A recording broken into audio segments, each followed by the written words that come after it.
All right, so thank you all for attending today's webinar on creating a public health substance use prevention plus wellness plan. My name is Dr. Chudley Wirch, and I'm president and founder at Prevention Plus Wellness LLC, located here in Jacksonville, Florida. Thank you for joining us today. We have a full webinar, so we may have people from throughout the country, even abroad, attending today's brief 30-minute session. So what we'll do is there'll be some slides I'll walk you through today, and then we'll have plenty of time, I think, for Q&A afterwards. So this, just to give you a little history on this webinar, I've actually been presenting to individual prevention and health professionals and organizations to help them plan, to set up their own public health substance use prevention plus wellness plan. And I thought, it's been, I think, quite helpful for smaller groups or even individuals. So I thought I'd offer it up as a typical webinar. So we've got a good number of people registered for today's webinar.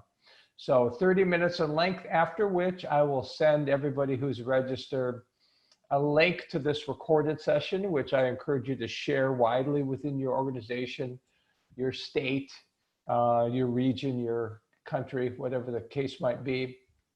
And everyone will get a certificate for a half-an-hour CEU for spending time with us. So, if you have any questions, if you have any comments during today's session and after the slides, you can type them at any time into the chat option here on your Zoom platform. It's on your toolbar to the far right under the More heading with the three horizontal dots. You just click on that and open up the chat. And anytime you want to make a comment, you want to ask a question, you can do that. And then at the end of today's slides, we'll go to those comments and questions in the order that you put them in, and we'll look at them and I'll answer them the best way I can. And so if you've got something you want to share, we're all in this boat together, this unique time in the history of the world with the pandemic, and yet we're trying to do our work.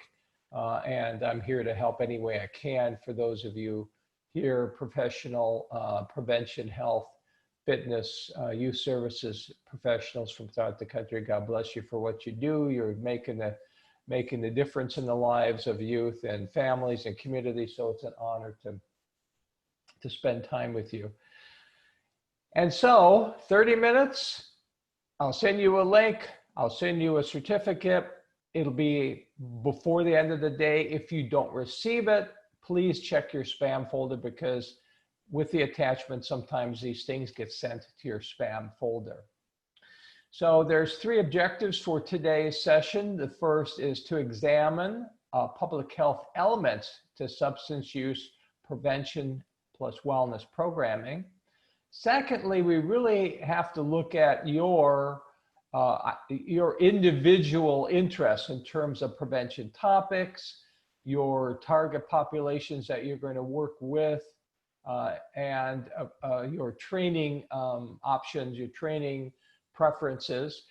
And that's important because I'm assuming many of you, if not all of you here, are actually considering creating a substance use prevention plus wellness plan for the fall. And of course, we're all in the same boat in regards to not knowing exactly what might be happening this fall in terms of schools opening up, and sports, youth sports, etc. And so we want to be set up a plan that's as flexible as possible to allow you to do your work, to provide those critical substance use, evidence-based, evidence-informed substance use prevention plus wellness programs and messages to youth, regardless of whether you can do that in person or perhaps even online. Lastly, I'll give you a template that you can use to create your own public health substance use prevention plus wellness plan. So that's what we're going to do today. And to do that, we really have to focus on your goals, your interests, what you're doing.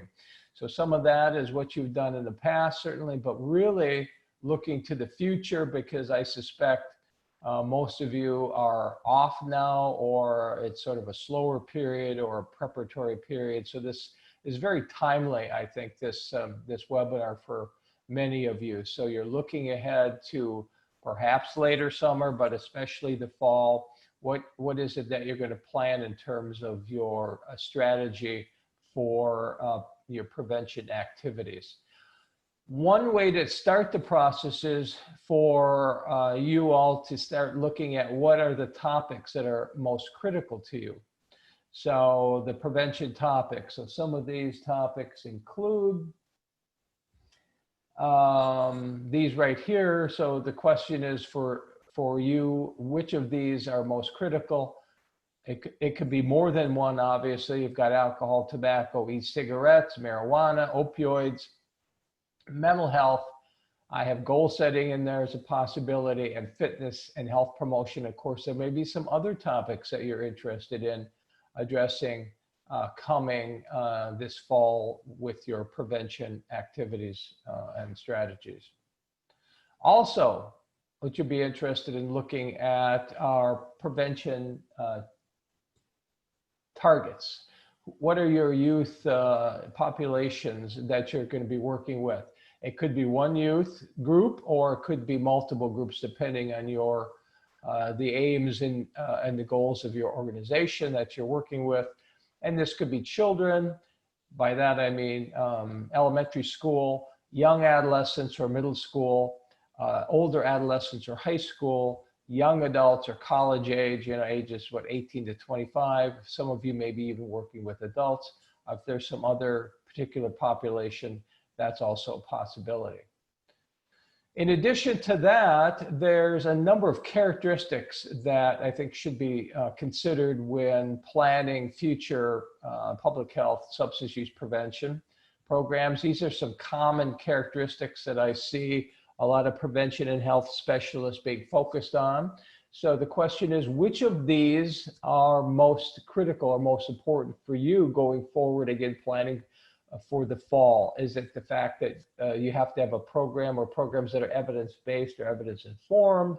It has to be brief, even a single session, so that it ends up being practical for you and that you can implement it in these busy settings that you're hoping to provide your program within. Does it have to be flexible so that it can be provided not just in person, but also online as a plan B, given COVID-19? How about the importance of having reproducible materials so that you don't have to continue to buy extra materials for your participating youth or your instructors? Then the idea that it integrates wellness with substance use prevention, is that important to you? Is it important for your program to be, in other words, more holistic or broader in nature and address these other chronic disease risks, or another way to look at it, more positive behaviors, including physical activity, nutrition, sleep, stress control, in addition to substance use prevention?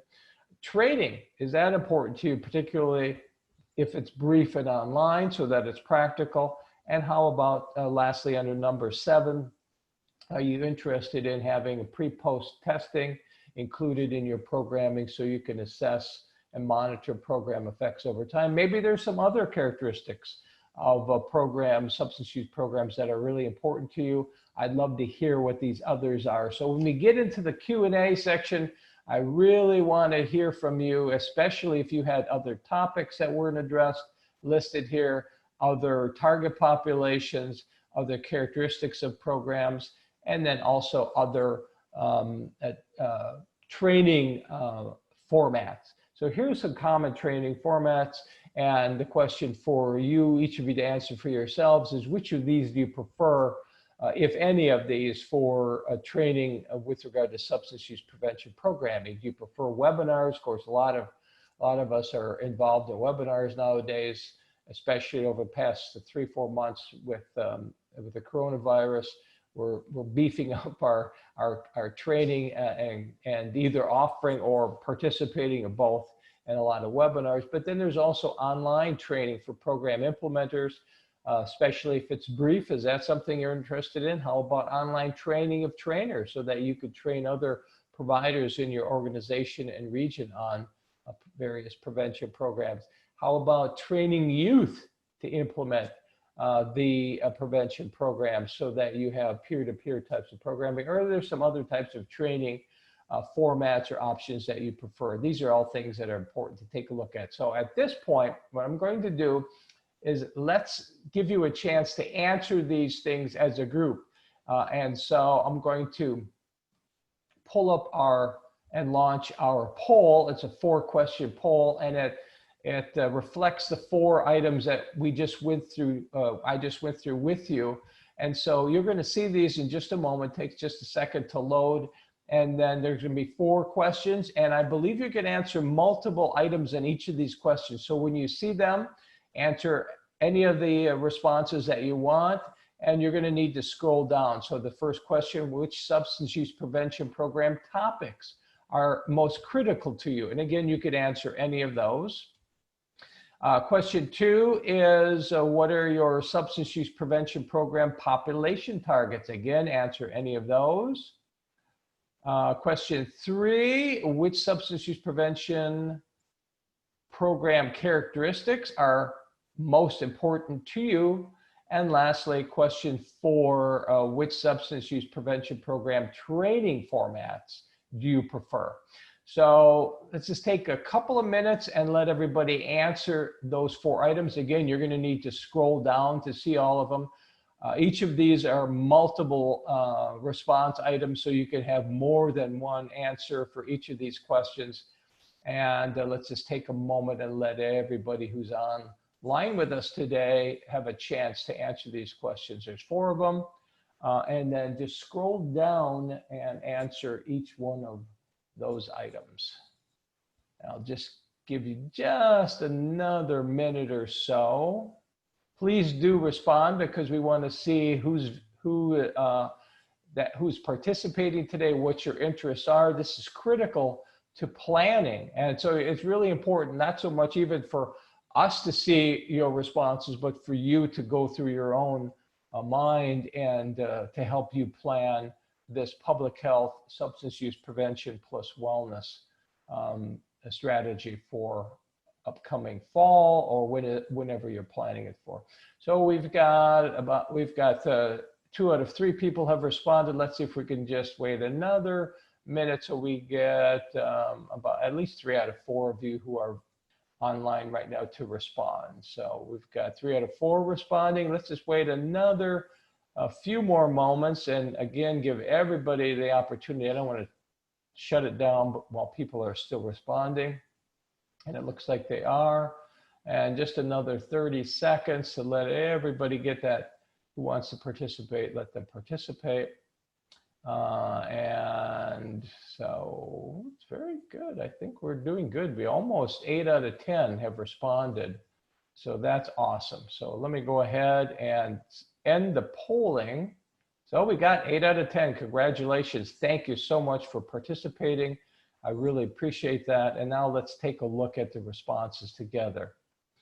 So to answer the question, which substance use prevention program topics are most critical to you? The winner is alcohol. Alcohol, of course, the most prevalent substance of use among young people as well as adults. But also of great interest is marijuana. 7 out of 7, almost 8 out of 10 of you responded that. And that's followed by e-cigarettes, with over 2/3 of you saying e-cigarettes. Other than that, you're interested in all of the topics, really. All of them are of interest to you that were listed there. But the top 3, alcohol, marijuana, e-cigarettes, and that certainly makes sense in terms of prevalence and also evolving technologies, evolving epidemics among our youth with e-cigarettes, legislation changes with marijuana, making it more prevalent, etc. Makes sense to me. Question 2, thank you for your responses there. What are the substance use prevention program targets? And most of you focusing on older adolescents, that's high school age. but that's 75% of you, but almost 70% also young adolescents or middle school age, and that's followed by children and young adults. Thank you for that. Which characteristics of substance use prevention programs most important? Evidence-based and evidence-informed. Over 90% of you said that. So that's by and far the most relevant and critical item. That's followed by, it looks like, integrates wellness with substance use prevention, and that it can be provided in person and online, and that makes sense certainly with what we're all experiencing with the pandemic. Last question, which types of formats for training do you prefer? Most of you like the webinar. You're probably very comfortable with the webinar, if not sick of it right now, but over 90% said you prefer webinars. Okay, that's good. And then that's followed by online training. So that's sort of interesting. We provide online training, live online. We are able to keep it down to just 2 hours. And we've experimented a little bit with providing our online training in a webinar format, splitting it up into 2 hours of webinar. And I didn't see a lot of interest in that. So we'd love to hear some more from you on that. What we've been doing is again, live 2 hour training in a Zoom format where it's more conversational. We see each other and we could tailor the training. But if you prefer training from us, that would be a webinar. So much more one-way communication. And if you prefer that, and that could be broken up into 2 one-hour sessions, let me know if you prefer that. But anyway, thank you guys for sharing your preferences with that. And so that's really important for you to understand those your critical needs and interests for planning your public health substance use prevention plus wellness plan. Now, let's take a look at 3 concepts that came up regularly when looking at this idea of public health elements or components to substance use prevention. I'm going to send everybody a PDF of these slides so that when you get them, if you're interested in this content, you can look at the bottom of this page and there's a link, ruralhealthinfo.org, and you'll be able to go. Lots of good content on that website. But this is where I got this content from. And so 3 elements of public health substance use prevention. The first, and perhaps the most important, is that a public health approach to substance use prevention aims to provide the maximum effectiveness for the largest number of a population. In other words, broad implementation of effective programming. This is really a definition from the Centers for Disease Control and Prevention. So that's number 1, a public health strategy of substance use prevention is one that has maximum effectiveness and the largest number or broadest reach. Second component is that a public health approach to substance use prevention supports not just prevention, but also protecting and promoting wellness or health. Wellness or health, not wealth. Ben Franklin said health is wealth, however. So there you go. So, but again, a little bit broader approach, more holistic approach, that's public health, focusing not just on prevention, but also promoting overall health. And then thirdly, even though you're probably using in a public health strategy, effective programs, those can be evidence-based, evidence-informed, research-supported, theory-based, whatever the case might be, you still should be monitoring their effectiveness. That is, it's data-based. You want to collect data, and you want that data to be as focused as possible so that that can inform your prevention activities in the future. Now, what I hear from people across the country, you know, that a lot of organizations, regions and states, they'll collect the epidemiologic data every year, whatever, that's fine, but you really want to have data closer to your actual prevention implementation so that you can really get a much better sense of what's working, what's not working. Now, prevention plus wellness programs, those that we offer, address these public health concerns with regard to substance use prevention. So let me show you how this works. So in terms of maximum benefits, that public health emphasis on maximum benefits, prevention plus wellness programs address it in 3 ways. First of all prevention plus wellness programs are evidence-based or evidence-informed. In addition, they're all screening and brief interventions, which are considered evidence-based practices according to the Substance Abuse and Mental Health Services Administration. Also related to maximum benefits, prevention plus wellness programs are tailored. Research shows tailored interventions more effective than one-size-fits-all programs. And the goal plan in prevention plus wellness programs are customized to each individual participating youth or young adult. Thirdly, prevention plus wellness programs are cost effective because it's a single purchase. You provide it, you purchase your manual, you get your digital download of all your reproducible materials, so there's no other cost. And the more you implement it, the less it becomes per student or per youth. How about reaching the largest population? Also very important, not just effective programming, but you want to have a public health effect. You want to reach as many youth as possible. How does prevention plus wellness address this? Well, it does address it because it offers a multi-implementation strategy. So you can provide prevention plus wellness programs to youth in person, individually, or in a group.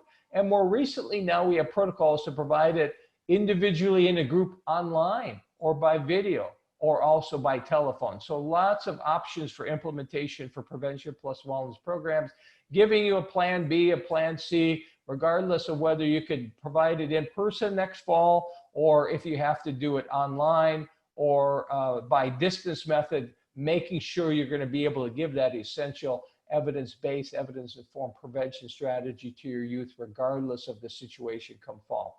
All prevention plus wellness programs are brief, they're easy to implement, they're scripted.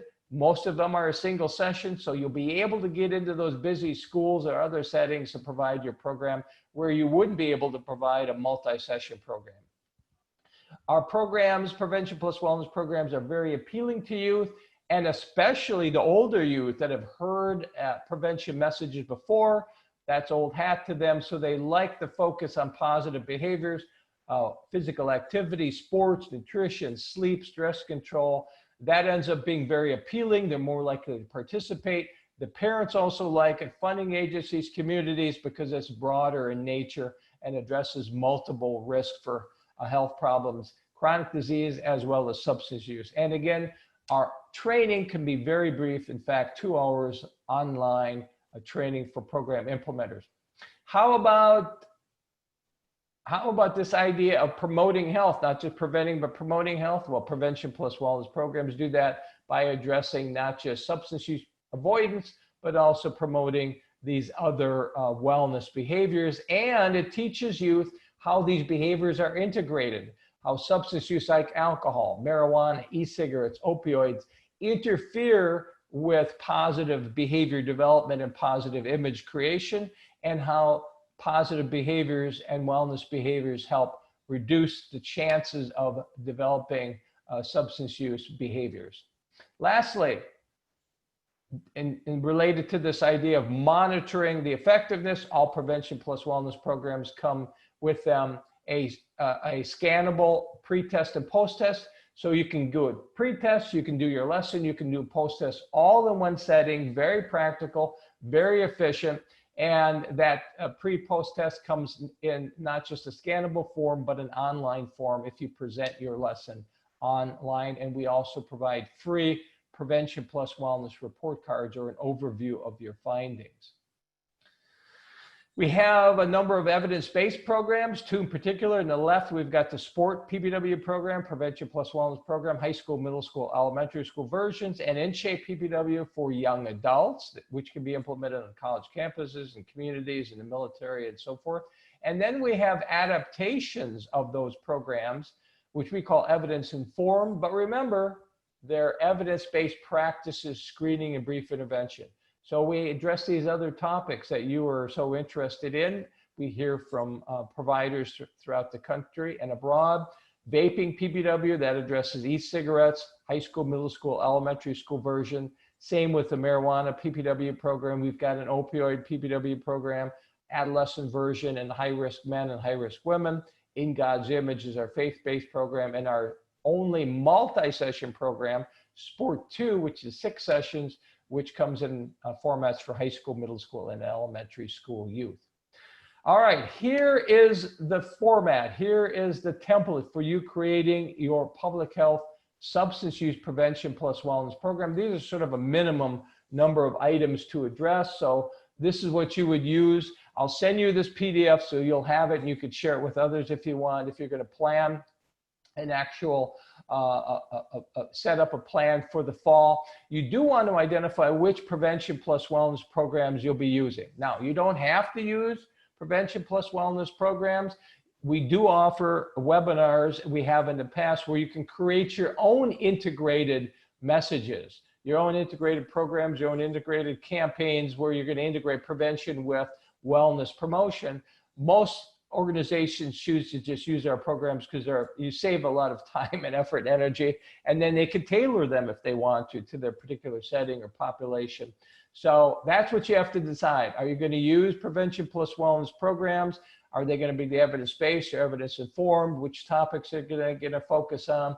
And then which youth population or populations? I know some of your organizations address multiple populations. You have multiple interests in terms of topics. So it may be more than one prevention plus wellness program, maybe more than one youth population. So you may have components to this plan. You may have, a component that addresses one age group or one topical area. So you may have more than one actual plan or may have subsets of plans. The setting, of course, that you're going to be implementing is very important to identify. The number of your implementers or your teachers, as well as who they will be. Are they going to be professionals? Are they going to be the teachers? Are they going to be coaches? Are you going to be youth, implementing the youth? And of course, the training preferences for that. Do you need training and what format do you want? And then what is your timeline likely going to be planning for this coming fall, or maybe even beyond? Maybe it's going to be a short-term and a longer-term plan. But these are all things that you're going to want to identify. There may be some others, but this will give you something at least that you'll be thinking about when you want to plan. And again, remember to go back to the original content here. This is what you're focusing on. If you really want a public health substance use prevention plan, this is what you want to address. You want to address intervention strategies, programs that have a maximum effectiveness. That means they're evidence-based, evidence-informed, and can reach the largest number of youth or whatever your target population is, that they address prevention as well as health promotion, and that they include monitoring or data collection to assess effectiveness, monitor effectiveness over time for decision-making in terms of both promoting your program and improving it over time. All right, I'm going to stop at this point, and I'm going to open it up for Q&A, and let's see if anybody